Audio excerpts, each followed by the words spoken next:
Home by Jeremy Storm, read by Deathlight.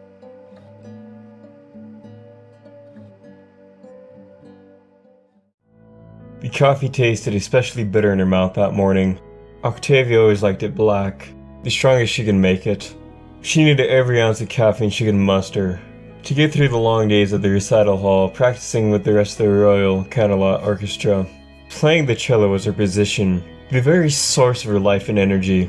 Since she was only 11, she dreamed of nothing but playing in front of thousands of worshipping eyes. She spent hours of the day making sure she was the best of the best. She hadn't skipped a day's practice since she started all those years ago. But today, she wasn't sure she was going to go in. A knot was tightened in her stomach. She hoped the coffee would help smooth it, but it wasn't working. If anything, the murky liquid served to only leave her jittery. And it was all because of those. She couldn't bear to look at them again. The telltale scrap of cloth she found between the sheets of her bed that morning. When she saw them and realized what they were, what they meant, it felt like glass had shattered inside of her. Thousands of razor shards flowed through her veins, stabbing and prodding and cutting inside until she couldn't breathe. But then she did. She took a breath, and another, and finally she accepted what she discovered. She forced herself to get out of bed and go about her morning routine as normal. She showered, washed her hair, and even put a little more effort into her makeup. Looking into the mirror, she felt she actually looked pretty. Not pretty hot. She was definitely hot. When she was done, however, she was left with nothing to distract her from what awaited her in her bedroom. For a brief moment, she considered ignoring them. She thought about shoving the offending thing into her girlfriend's face as soon as she got home from work. She also thought about throwing them in the trash and forgetting she ever found them. In the end, however, she ran them through the washer and dryer. When they were finished, she laid them out on the kitchen table, where she sat to drink her coffee and ponder what to do next. Not before washing her hands, though. It had taken nearly 20 minutes to scrub away the dirty feeling. It was funny after she thought about it. All the fuss over a single pair of panties. They were skimpy, lacy things. Nothing at all like what she would wear. Nor her girlfriend for that matter. Was that the sort of thing Vinyl liked? Did she want her to wear that kind of stuff? Would that make her feel happy? Was that why she had to find someone else? Octavia coughed to loosen the lump forming in her throat as she wiped her eyes. She wouldn't cry, not over this. She would face it with grace and dignity. It was with that the front door of her apartment opened. The familiar buzz of music playing too loudly through headphones came from the living room. As heavy boots tromped across the floor, Octavia wiped the panties off the table with only moments to spare, before her girlfriend bursted into the kitchen. She had them in her pocket while Vinyl busied herself pouring herself a mug of coffee. "Thanks for making a pot, babe. How'd you sleep?" she asked, her voice as cocksure and juvenile as ever. "Morning, Vinyl." Octavia replied as casually as she could, through the bile building up in her throat. Just looking at Vinyl, knowing what she now knew, tore at her stomach. "I slept well. How was work?"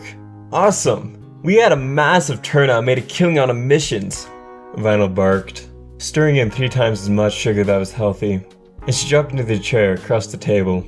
Under the table, a heavy boot attempted to rub her leg in what Octavia thought was a sensual manner, as Vinyl winked. "But guess who's looking forward not to working tonight? I've got such plans for you. You're gonna love it. There's massage oil and incest and all that shit involved." Octavia gave a wan smile. "That sounds lovely, Vinyl." The words made her feel nauseous. Vinyl's eager look flattered. "Everything okay, Tavi?" Octavia tried to shake the thoughts from her head, as she stood and went to dump the rest of the coffee in the sink. She wasn't sure she could keep the rest down, even if she tried. "Everything's fine. I'm just not off to a great start this morning." That's an understatement. "And I'm not really looking forward to work." Are you even going? What's the point?" "But your plans sound great.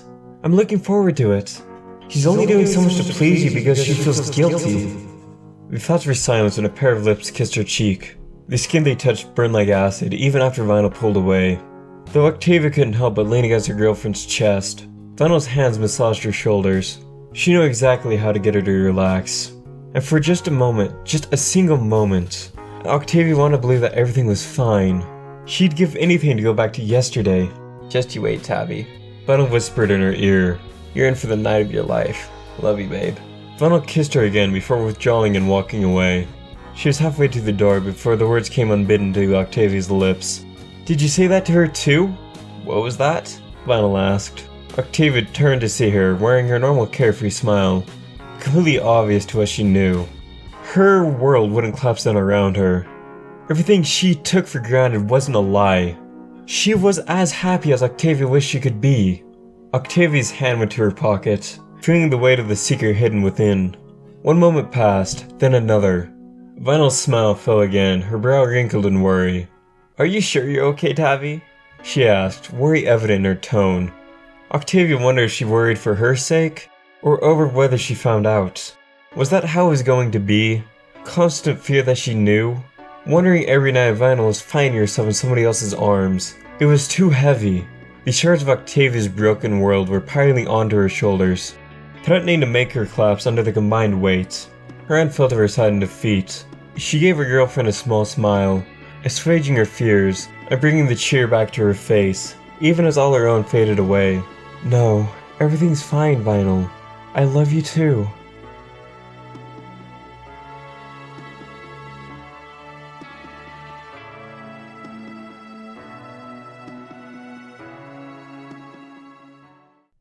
Okay, well, this is a different change of pace of what you guys are probably used to for me.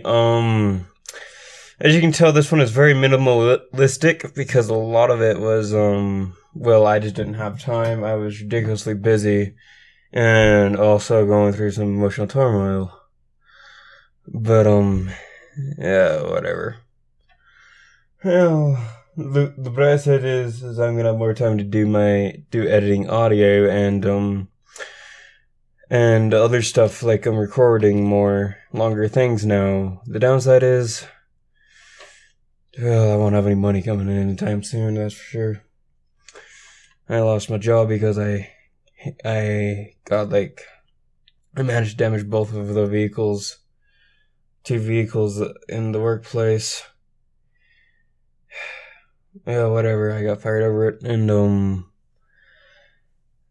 it's about $2,000, but luckily I don't have to pay for it all. Well, I don't have to pay for anything, but that cost me a job. So now I'm looking for another job, yay. But you know what they say, if you lose something, you try to get it back. If you can't get it back, you get something new. And now I'm trying to get a new job, so yeah, it's gonna be a battle, I can tell, because of just all the physical disabilities I have. But I don't want to go. I'm too damn stubborn to go for disability. So crap, I'm looking for another job right now, and I'm not showing anything. I'll give you guys updates in the future, I think, but for now, I'll see you later.